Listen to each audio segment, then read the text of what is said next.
nous, on fait partie d'un groupe qui réfléchit à justement comment, à Bruxelles, on peut bien vivre entre toutes les cultures.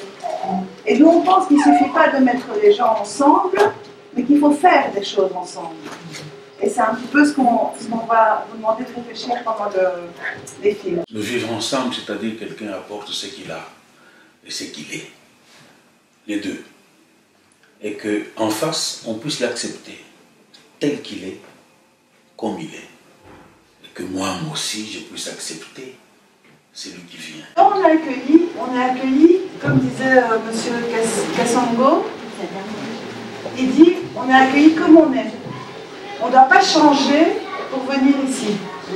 On vient avec ce qu'on est, avec notre histoire, avec notre culture, avec notre religion, avec nos enfants, on vient comme on est. Et ça, on trouvait ça, nous, très respectueux, parce qu'on est souvent en dehors de structures comme ça, on doit souvent montrer un visage qui n'est pas toujours le nôtre. Est-ce que vous êtes d'accord avec ça? Oui.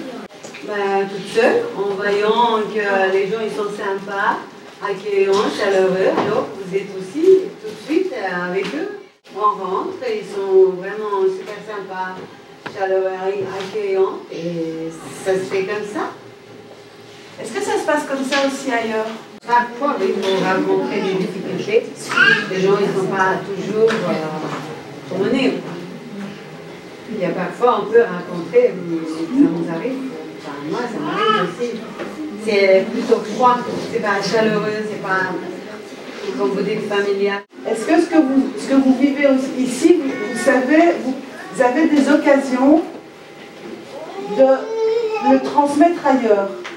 De dire, ah mais tu sais, à la maison d'Aï, on fait comme ça, ce serait bien de faire comme ça aussi. C'est pas facile quand tu as l'habitude avec les autres. Pour moi, de toute façon, j'habite maintenant loin d'ici, j'habite à Rue-Salon. C'est vraiment très loin. Comme je sens ici, je suis bien, alors je ne peux pas changer avec les autres écoles. Il y a des écoles de voix à côté de chez moi, mais ce n'est pas possible de changer. Vous êtes attaché ici. C'est la question de la confiance aussi. Ben, c'est ça, la confiance. Ce qui nous aiderait à vivre ensemble, c'est ne pas avoir des projets pour les autres. C'est se dire, travaillons ensemble, travaillons vraiment ensemble. Ne pas dire, moi je peux travailler à ta place. Moi je sais ce que tu as besoin. Mais plutôt dire, mettons-nous autour de la table, discutons de nos problèmes, discutons de nos richesses et voyons ce qu'on peut faire ensemble. Moi je suis africain, il est venu chez moi, soi-disant qu'il est venu me coloniser. Évangéliser. Ok, civiliser, tout ça. Bon, c'est-à-dire c'est quelqu'un d'autre qui vient avec sa culture pour l'imprimer, pour me dire qu'il ne faut pas vivre comme ça, il faut vivre comme ça. Ça déjà, je pense que c'est de là que est parti aussi beaucoup de problèmes sociétals. Parce que, de nos jours, si tu es africain, quel regard en fait a un Européen par rapport à toi? Je ne connais pas l'Afrique, mais j'ai des amis qui ont vécu en Afrique. Okay. Et qui reçoivent maintenant ici chez eux régulièrement leurs amis africains, que ce sont des femmes ou des hommes, qui avaient leurs enfants dans des écoles où il y avait à la fois des blancs, des noirs et des gens du Maghreb. On incorpore, depuis qu'on est tout petit, qu'il y a une hiérarchisation dans la race la plus évoluée, la plus intéressante. Il y a par exemple une étude qui a été faite auprès des enfants afro-américains, descendants afro-américains. Ce sont des enfants qu'on interroge qui ont 4-5 ans.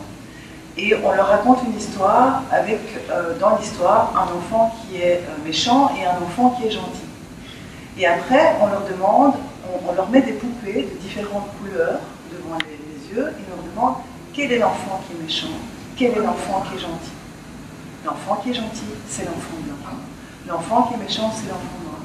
C'est ce que le sociologue Pierre Bourdieu a aussi analysé, c'est la question de la domination allant de soi. C'est que même quand on est issu d'une culture qu'on a ethnostratifiée bassement, on a incorporé depuis qu'on est tout petit que c'est mieux d'être blanc que d'être noir. Donc ça, il y a beaucoup d'études qui démontrent ça.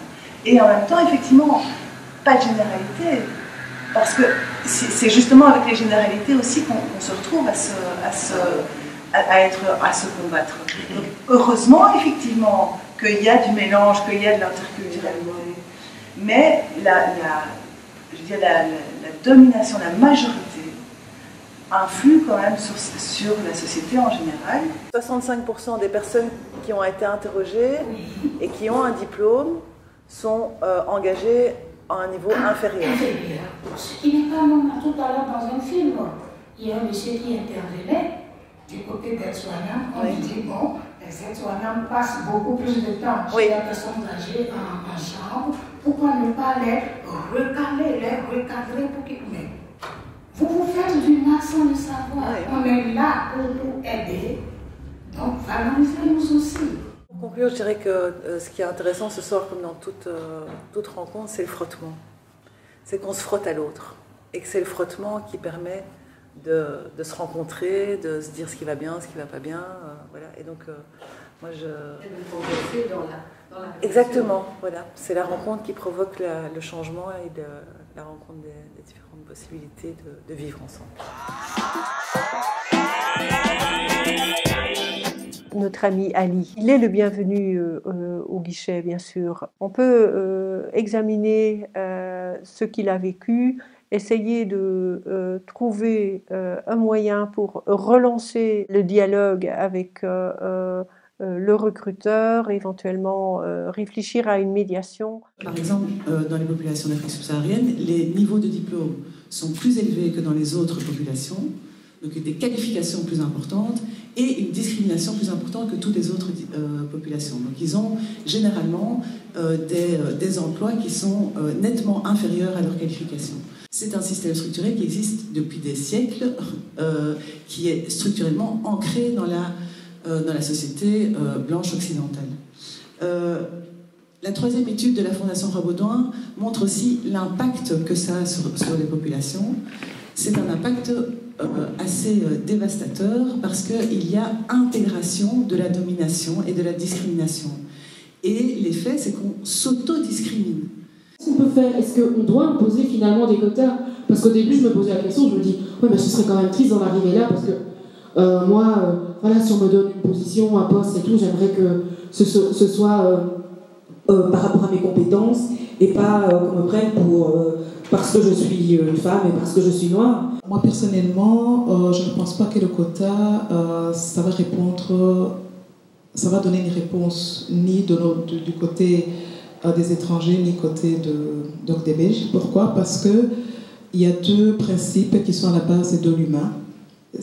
L'humanité, à part ce que l'homme a créé, chaque personne a une pièce manquante. Donc ça veut dire que toute personne, quelle que soit sa race, ses origines, il a des talents, il a le potentiel qu'il a, et il a quelque chose qui lui manque. Et c'est son plus et ce qui lui manque qui fait qu'il va vers l'autre. Sur la question des quotas, je connais très peu cette dimension-là. Je n'ai pas étudié comment est-ce que ça se pratique aux États-Unis, par exemple, etc. Moi, ça me pose des questions parce que, ok, j'ai pas de réponse, hein, mais si on parle de quotas, est-ce qu'alors on ne développe pas aussi un outil de racialisation? Ça, c'est ma question. La question aussi de qui représente qui. Moi, je connais un tout petit peu, la communauté de Guinée-Conakry. Qui représente la Guinée-Conakry? Les Malinké, les Soussous, les Peuls? Je ne sais pas très bien comment est-ce qu'on peut faire des quotas, comment est-ce qu'on peut légitimer une représentativité, qui représente qui, comment. Et est-ce qu'on ne va pas, du coup, séparer au lieu de rassembler autour de les compétences et la dignité? On s'est battu avant les dernières élections et maintenant, aujourd'hui, dans les accords politiques de Bruxelles et de la Wallonie, il est marqué qu'il faille travailler sur la diversité. C'est dans les accords. Avant, il n'y en avait pas. Maintenant, il y a. Combien d'entre nous le savons? Donc, il faut utiliser. Les éléments juridiques sont là. Vous êtes dans la magistrature et tout ça, allez disséquer au nom. Et quand vous avez des éléments légaux, vous allez bouger les choses. Ici, on est attentif à tout. Parce qu'on parle de mariage forcé, on parle de mutilation, on parle plus de violence aiguë qu'on ne peut même pas imaginer. Donc à partir de quand cette violence aussi qu'on fait dans un couple, entre un mari et sa femme, comment ça se passe? Comment on peut, alors que cette institution du mariage aussi est protégée par le droit, par la liberté aussi. Et en même temps, on dit qu'il y a une violence, il faut aussi les difficultés avec ces violences aussi, ces violences conjugales. C'est comment prouver. Il y a deux aspects, c'est qu'on va pénaliser les violences quand elles sont reconnues, ce qui n'est pas souvent le cas, mais on ne va pas s'attaquer au problème de fond.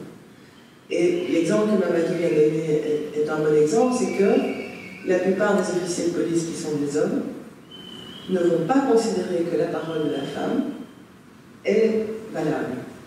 Parce que les femmes sont hystériques, les femmes affabulent, les femmes exagèrent.